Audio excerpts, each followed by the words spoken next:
Know that some of you. Okay, let me make sure that I'm connected to the Wi-Fi because I see right now that they already trying to give me problems. Hold on, just give me a second because I don't know. I will do it. Okay, let's just see if I'm connected to the Wi-Fi. Okay, sorry people. I know I had to pick my phone up. Okay, so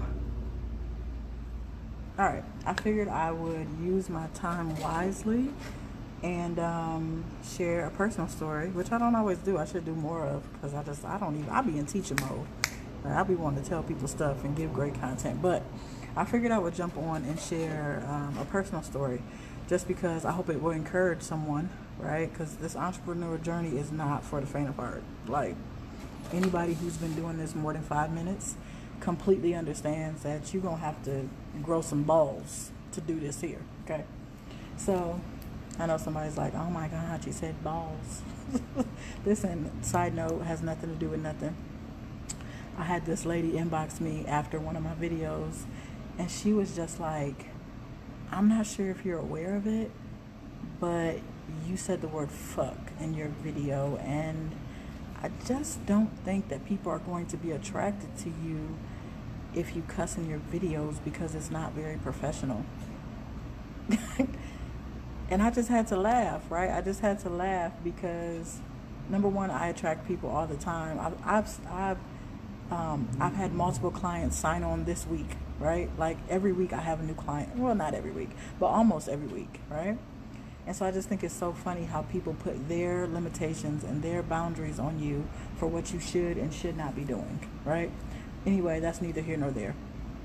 So here's what I really wanted to jump on and say, right? So probably about a month ago, maybe, my coach told me, because coaches need coaches, my coach told me that I needed to get out and do stuff in my own city, right? Become more visible, get from behind the computer.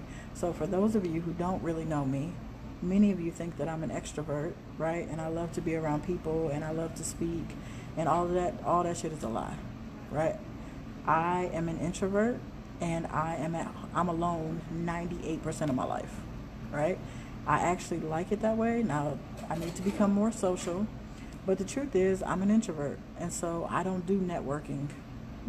When you see me at these conferences or you see me out here speaking or you see me jumping on Facebook Live, it's because I love to teach, right? When I'm in teaching mode, I'm cool.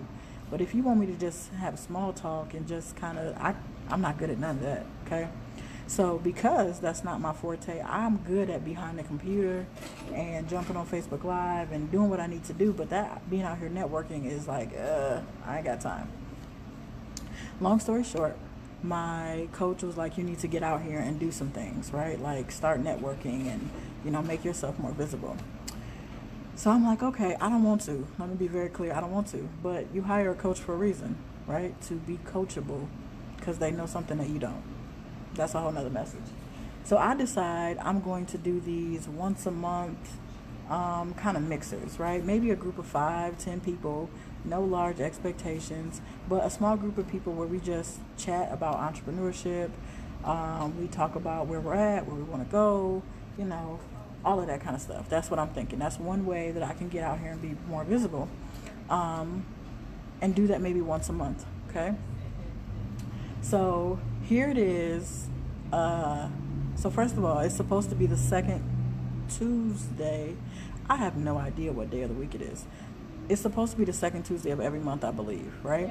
But last week I found out like 5 days ahead of my event that Eric Thomas, the motivational speaker, was going to be in my city. And I'm like, bro, I'm definitely going to that. So I decided not to do it on my scheduled date, right? And I found another date that this place that I'm at right now, which I'll show you guys in a minute. I found another date that they were available, which was tonight. So I said, okay, cool. That'll be after Eric Thomas, after I come back from Philly, and I can do it Wednesday. Here's the disclaimer, right? I knew that there was a pretty good chance that nobody was going to show up tonight. Why? Because I didn't do the work. Like, in order for people to show up to something that you're wanting them to do, you have to over promote.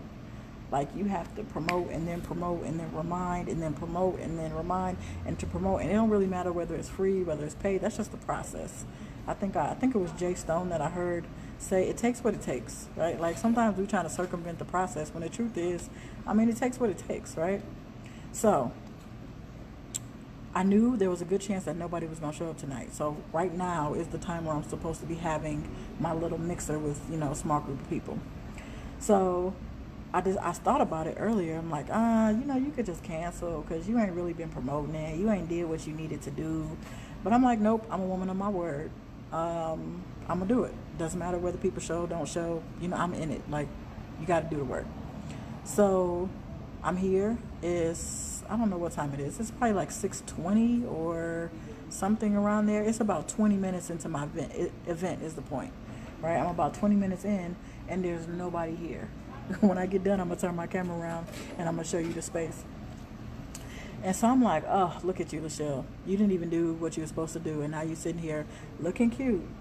Like, I went home, showered, got on some real clothes, because I don't put on real clothes. I literally wear leggings every single day and I have my hair wrapped up every single day. Why? Because everything that I do is behind a computer, so I ain't got no reason to put on real clothes. Anyway, so I have this cute dress on. I look cute, got my hair on, because y'all know this is a wig. I don't know why y'all think it's not, but it is. And I said I'm gonna do it anyway, right? And as I sit here and I'm just thinking about, all right, I'm going to give it 30 minutes, and if don't nobody show, I'm going to bounce. Why? Because I ain't ate shit all day today. Like, I haven't had a morsel of food. All I had was some Starbucks, and that was it. So now I'm like, bruh, it's way past eating time. So, all right, I'm almost at my 30-minute mark. So I said, let me jump on live and make this a teachable moment, right?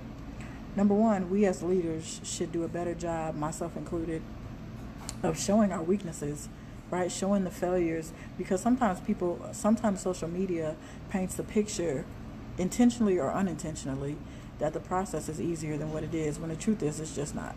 The process is what it is. It takes what it takes.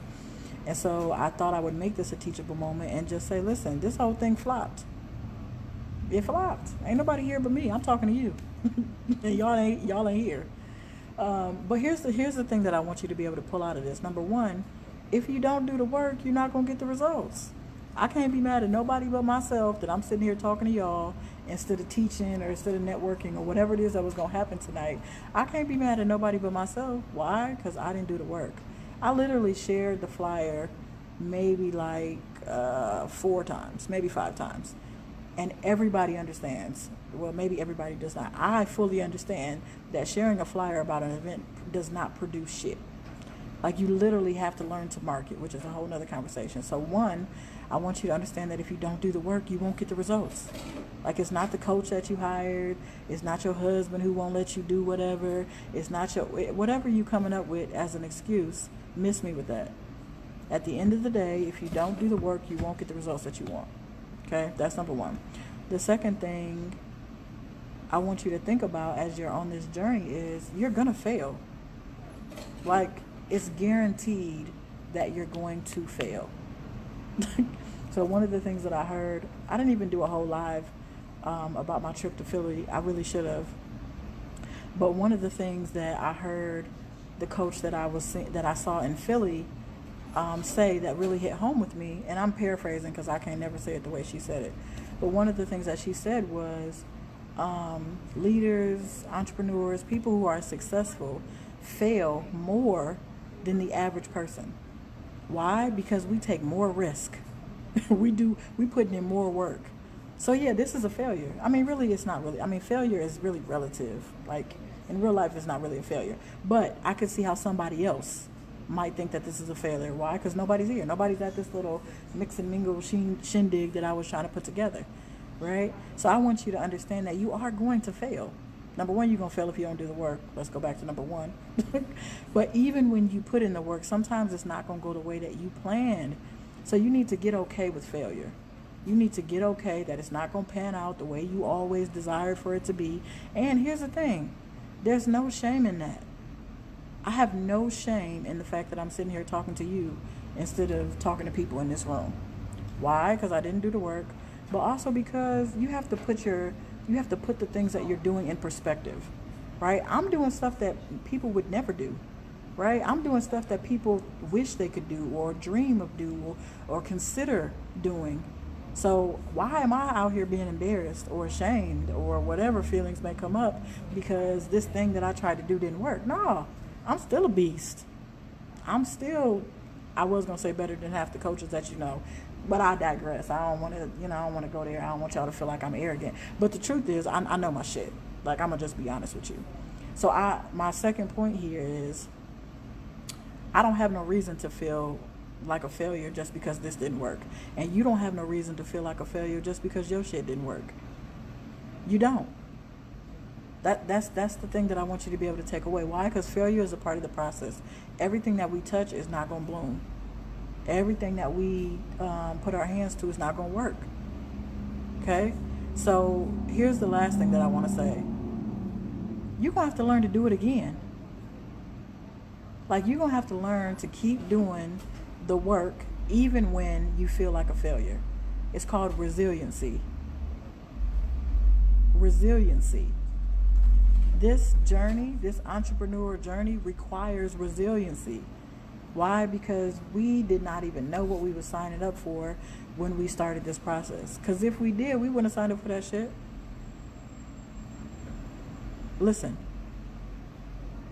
we would not. I know I wouldn't have. If God would have told me ahead of time, bruh, this is what you're going to have to go through, I would have been like, no, I'm cool. I'm going to keep this job that I got because I like it, right? I don't hate my job. I mean, well, we'll just put a pencil on that, come back to it later. I wouldn't have signed up for it, and you probably wouldn't have either. That's why God don't tell us the whole journey. He don't tell us the whole, he is forever only going to show you one step at a time or two steps at a time. Why? Because if he tell us the whole journey, the whole picture, guess what? We not going. But now you in it. So you need to get in the habit of when you fail, you take a breath, you take a breather. I just was saying this to clients in one of my closed groups, the group that I have that's in my accelerator program. There are people who are having life circumstances, right? Husbands who have had seizures and people who have lost family members, people who have had demanding jobs, and things have happened, right? I see it happening as I'm paying attention to them. And what I want us to get in the habit of is when we fail or when life happens, we give ourselves permission to pause, to regroup, to pivot, to whatever it is that we need to do, but we don't get to quit, right? Like, the vision is the vision. Like, whatever it is that you're trying to accomplish does not get to change. Now, you got to be open to how you get there, right? You got to be open to how you get there. But the truth is, the destination has to remain the same. You have to remain steadfast in where it is that you're wanting to go and what it is that you're wanting to do. That's called resiliency. So I figured I would just jump on and share this message because guess what? I got nothing but time because I'm sitting here by myself. Anyway, I'm finna get me some food because I'm starving like Marvin, whoever he may be. I hope you guys were able to take something from this message. I can't see the comments, so I'm gonna have to come back and listen. Now I can see people popping on. I can see, hey Audra, hey Nyla, hi, tweak, improve, and do it. Yes, okay, now I can see all the comments. So go back, watch it from the beginning, right? Take the message, because every single one of y'all need to hear this. I'm finna give me some food because it is somehow 6:30 or 7 o'clock or whatever time it is, and I am starving. All right, hope you guys have a great rest of your day. Peace.